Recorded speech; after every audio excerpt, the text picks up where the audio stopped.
महाराष्ट्र और हरियाणा के साथ झारखंड में भी विधानसभा चुनाव होने हैं। लगातार बीजेपी के बड़े नेताओं का यहां दौरा हो रहा है। शिवराज सिंह चौहान यहां के चुनाव प्रभारी और हिमंता विश्व शर्मा लगातार यहां पे आ रहे हैं, कार्यकर्ताओं से कनेक्ट कर रहे हैं।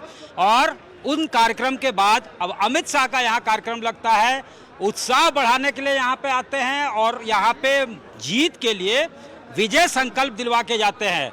क्या यहाँ पे जो वर्कर्स हैं, एमएलए हैं, वो क्या जाकर अपने बूथ स्तर के कार्यकर्ताओं को समझाएंगे? क्या आप लोगों ने मीटिंग का क्या आपको क्रक्स में क्या लगता है, क्या नट सेल में कह के चले गए अमित शाह, क्या मूल मंत्र दिया? जिस प्रकार झारखंड के 2019 के विधानसभा चुनाव में कांग्रेस जेएमएम राजद ये गठबंधन की सरकार जनता को ठगने का काम की, कई सारे मुंगेरी लाल के सपने दिखाए और उन सपनों को ये चकनाचूर कर दी।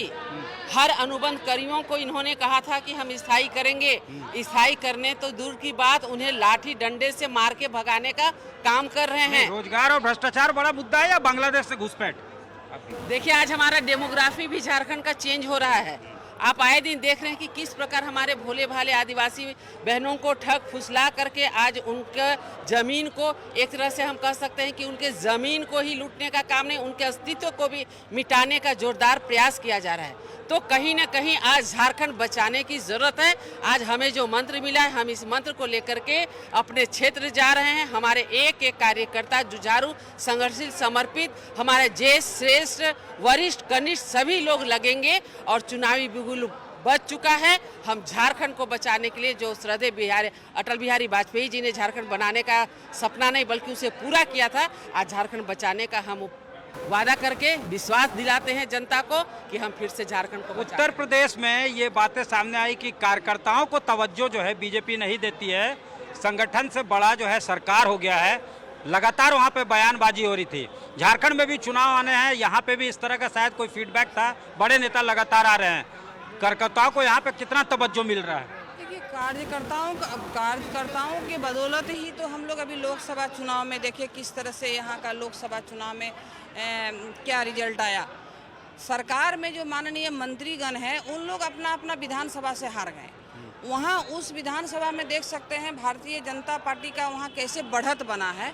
तो बढ़त इसलिए बना है कि सही में 2019 का चुनाव में जो घोषणा पत्र में मुंगेरी लाल के हसीन सपने दिखाने वाले जो घोषणा ये जेएमएम, आरजेडी और कांग्रेस की सरकार ने वादा किए थे, वो एक भी वादा नहीं पूरा हुआ, जो कि अभी मंच से जो हमारे नेतृत्वगण बता रहे थे।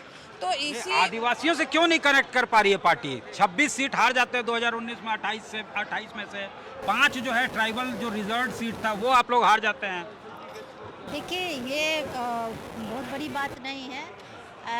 हार जीत तो लगी रहती है, लेकिन निश्चित तौर से जिस तरह से लोकसभा में सीट मिली है, ये कार्यकर्ताओं के ये मेहनत है और प्यार है।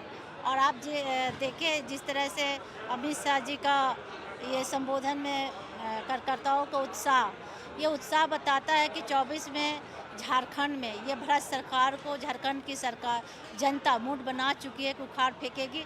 जिस तरह से ये सपना दिखाया गया झारखंड की जनता को और किस तरह से 5 सालों में ये झारखंड के जनता को लूटने का काम की है ये सरकार, निश्चित तौर से आने वाले समय में भारतीय जनता पार्टी की सरकार बनाएगी, इसे कोई नहीं रोक सकता। तो ये देख सकते हैं यहाँ पे अमित शाह का संबोधन होता है और लगातार जो है वो उत्साह भरते नज़र आते हैं कार्यकर्ताओं में। उनको कहते हैं कि बूथ जीतो और चुनाव जीतो। उन्होंने ये विश्वास दिलाया। उनके स्पीच का सबसे बड़ी बात यह है कि उन्होंने बताया कि बेशक 5 सीट जो ट्राइबल सीट है लोकसभा की उसमें पार्टी को हार मिली, लेकिन 81 में से 50 सीटों पे से ज़्यादा पे पार्टी ने लीड किया है, जो कि एक कहीं ना कहीं पॉजिटिव संकेत है। और ये क्लियर भी कर दिया कि पार्टी के लिए एजेंडा क्या होने वाला है। भ्रष्टाचार में उन्होंने कई स्कैम गिनाए, माइनिंग स्कैम, लैंड स्कैम, ये तमाम स्कैम जो उन्होंने बताया कि कैसे आर्मी लैंड लूटा जा रहा है। इसके अलावा डेमोग्राफिक चेंज को बीजेपी लगातार जो है उठा रही है और ये बातें भी उन्होंने ये यहाँ पे जो है अपने संबोधन के दौरान 26,000 कार्यकर्ताओं को एक्सटेंडेड वर्किंग कमेटी में जो पार्टिसिपेट करने आए थे 26,000 कार्यकर्ताओं को उन्होंने संबोधित किया और बताया कि ये कितना बड़ा एजेंडा है। जो इनफिल्ट्रेशन हो रहा है बांग्लादेश से, वो एक बड़ा मुद्दा है। सरकार जो है हर मोर्चे पे फेल रही है, ये कार्यकर्ताओं को बताना है। जोरदार तरीके से उन्हें संकल्प दिलाई कि बूथ जीतकर यहाँ पे चुनाव जीतने का जो फॉर्मूला है उसको इम्प्लीमेंट करना है। और ये कहा कि मालिक हैं कार्यकर्ता जो हैं, बेशक जो है कार्यकर्ताओं में वो जोश भरने आए थे और उन्होंने कार्यकर्ताओं को ही पार्टी का मालिक बताया।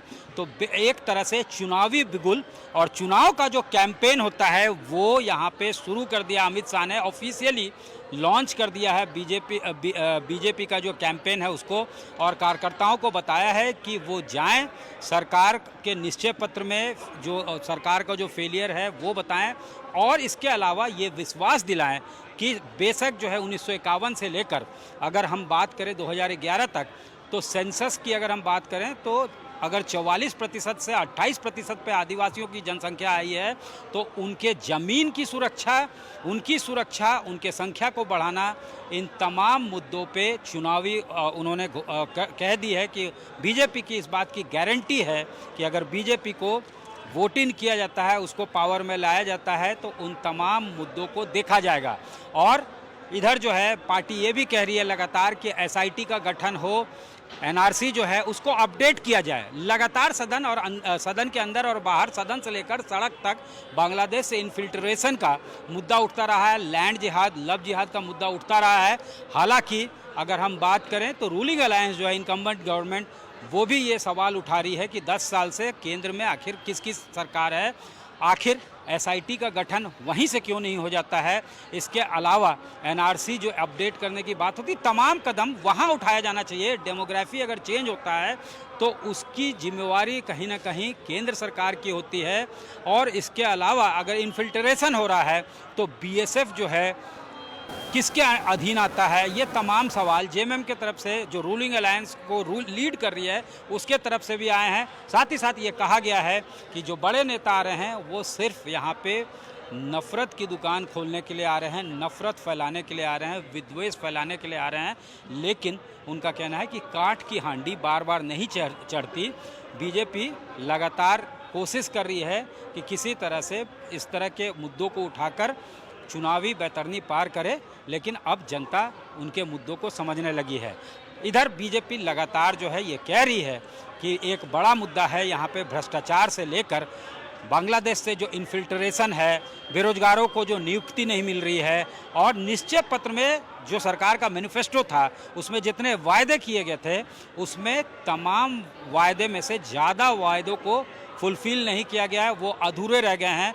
लिहाजा लोगों में नाराज़गी है। कार्यकर्ताओं को जाना चाहिए और समझाना चाहिए कि कहां और किन किन मोर्चों पे माइजरेबली फेल की है, विफल रही है ये सरकार डिलीवर करने में, और यही उनके जीत की कुंजी साबित होगी। बूथ जीतकर चुनाव जीता जा सकता है। कैमरामैन राकेश तिवारी के साथ सत्यजीत कुमार, रांची आज तक।